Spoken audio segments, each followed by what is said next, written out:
بسم اللہ الرحمن الرحیم۔ السلام علیکم ناظرین، امید کرتے ہیں آپ سب خیریت سے ہوں گے۔ ناظرین، آج ہم آپ کے سامنے ایک ٹاپک لے کے آئے ہیں جو کہ ہے معاشیات یعنی اکنامکس کے سبجیکٹ کے حوالے سے، اور سوال اس حوالے سے ہم سے پوچھا گیا ہے۔ ہم آپ کو سوال اور اس کا تفصیلی جواب بتاتے ہیں، لیکن اس سے پہلے ہمیشہ کی طرح آپ کو یہ کہیں گے کہ ہماری ویڈیوز زیادہ سے زیادہ دوسرے لوگوں تک شیئر کیا کریں، تاکہ تمام معاملات اور ہر قسم کی انفارمیشن جو ہے وہ دوسرے لوگوں تک بھی پہنچ سکے۔ تو سوال آپ کو بتاتے ہیں۔ ہم سے پوچھا تھا کہ کامرس سے متعلقہ مضامین جیسے اکاؤنٹنگ، بزنس اسٹڈیز اور اکنامکس اور اکاؤنٹنگ سے متعلق پیشہ قابلیت کے مضامین پڑھانے اور پڑھنے کا کیا حکم ہے؟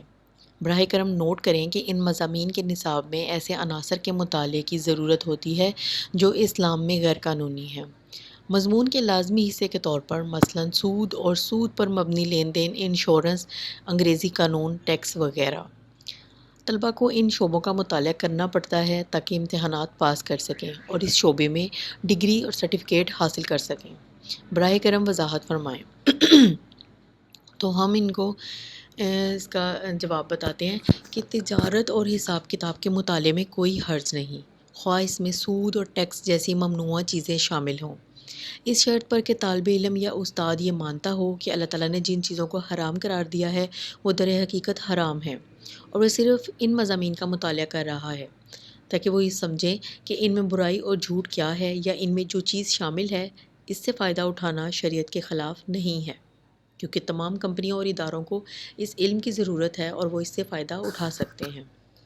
یہی بات قانون کے مطالعے پر بھی لاگو ہوتی ہے، یہ سمجھنے کے لیے کہ اس میں جھوٹ کیا ہے اور دوسروں کو اس کے بارے میں تنبیہ کرنا، یا اس میں جو فائدہ مند ہے اس سے فائدہ اٹھانا، جبکہ اس میں جھوٹ کی بات مسترد کرنا۔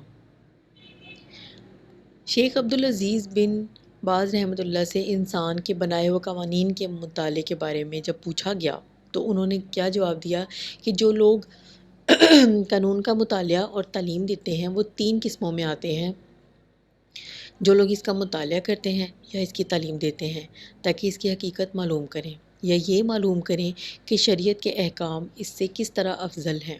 یا اس سے استفادہ حاصل کرنے کے لیے جو شریعت کے خلاف نہیں ہے تاکہ وہ اس کے ذریعے دوسروں کو فائدہ پہنچا سکے۔ جہاں تک میں دیکھ سکتا ہوں شرعی نقطہ نظر سے اس میں کوئی حرج نہیں ہے، بلکہ یہ ایسی چیز ہو سکتی ہے جس کے لیے اگر کوئی شخص اس کے عیوب کو ظاہر کرنے اور اس پر شرعی احکام کی برتری ظاہر کرے تو اسے اجر ملے گا۔ اس عنوان کے تحت آنے والوں کا حکم وہی ہے جو ان لوگوں کا حکم ہے جو سود کے احکام کا مطالعہ کرتے ہیں اور مختلف قسم کی شراب اور جوا اور دوسری چیزیں مثلاً باطل عقائد کا مطالعہ کرتے ہیں،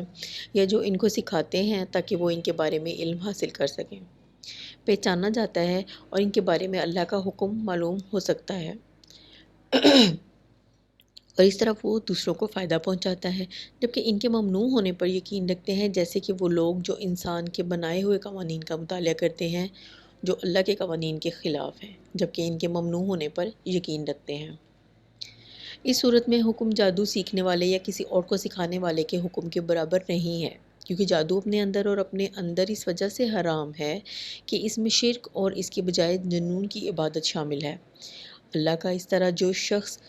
اسے سیکھتا یا کسی اور کو سکھاتا ہے وہ شرک کے سوا کچھ حاصل نہیں کرتا۔ اس کے برعکس جو قانون سیکھتا ہے پھر دوسروں کو سکھاتا ہے، نہ کہ اس کا سہارا لینے کے لیے یا اس سے باہر،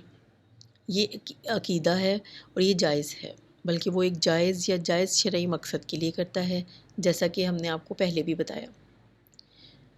تو ضروری ہے کہ اس موضوع کا مطالعہ کرنے والے کو اسلامی احکام کا علم ہونا چاہیے تاکہ وہ باطل کے فریب میں آنے اور مخصوص دلائل کے مطالعے سے متاثر ہونے سے محفوظ رہے۔ اگر اسے کسی بات میں الجھن ہو تو اسے چاہیے کہ جلدی جلدی اہل علم سے پوچھے تاکہ وہ حق اور باطل کی تمیز کر سکے۔ فتاوی الجنہ دائمہ میں ہے، انسان کے بنائے ہوئے قانون کو اس کے نفاذ کے لیے سیکھنا جائز نہیں جب تک کہ یہ اللہ کے قوانین کے خلاف ہو، لیکن باطل اور حق سے انحراف کو ظاہر کرنے کے لیے اس کا مطالعہ کرنا اور سیکھنا جائز ہے، جو اس میں شامل ہے، اور اسلام کے عدل و انصاف کو اجاگر کرنا اور یہ کہ یہ لوگوں کے لیے کس طرح کافی ہے ان کے مفادات کو حاصل کرتا ہے۔ مسلمان کے لیے فلسفہ انسان کے بنائے ہوئے قانون وغیرہ کا مطالعہ کرنا جائز نہیں، اگر وہ حق و باطل میں تمیز کرنے کی صلاحیت نہ رکھتا ہو۔ ایسا نہ ہو کہ وہ انتشار کا شکار ہو جائے اور صراط مستقیم سے ہٹ جائے۔ لیکن جو شخص اس کا مطالعہ کرنے اور قرآن و سنت کے مطالعے کے بعد اسے سمجھنے کی استطاعت رکھتا ہو، اس کے لیے جائز ہے کہ اس میں کیا اچھا ہے اور کیا برا، تاکہ حق کو حق اور باطل کو حق معلوم ہو جائے۔ باطل کے طور پر جانا جاتا ہے جب تک کہ یہ اسے ان چیزوں سے مشغول نہ کرے جو شریعت کے مطابق زیادہ واجب ہیں۔ اس طرح ہم جانتے ہیں کہ ان مضامین کی تعلیم کو اکیڈمیوں اور اداروں میں عام کرنا جائز نہیں ہے، بلکہ یہ صرف ماہرین کے لیے ہونا چاہیے جو ایسا کرنے کے اہل ہیں، تاکہ وہ حق کی حمایت اور باطل کو بے نقاب کرنا اپنا اسلامی فریضہ سمجھیں۔ تو ناظرین، ہم امید کرتے ہیں یہ سوال کا جو ہم نے ڈیٹیلڈ آپ کو جواب بتایا ہے آپ سمجھ میں آ گیا ہوگا، اور یہ کانسیپٹ بھی کلیئر ہو گیا ہوگا کہ یہ اس سبجیکٹ کے حوالے سے کیا کیا چیزیں ہیں اور کیا ضروری ہیں اور کیا ہونی چاہیے۔ تو ہم آپ سے جاتے جاتے یہ کہیں گے کہ یہ ویڈیو دوسرے دوستوں کے ساتھ ضرور شیئر کریں، اور یہ انفارمیشن جو ہے زیادہ سے زیادہ دوسروں تک پہنچائیں۔ تو اس کے ساتھ ہی ہم آپ سے اجازت چاہیں گے، انشاءاللہ ایک اور ویڈیو کے ساتھ آپ کی خدمت میں حاضر ہوں گے۔ تب تک کے لیے اللہ حافظ۔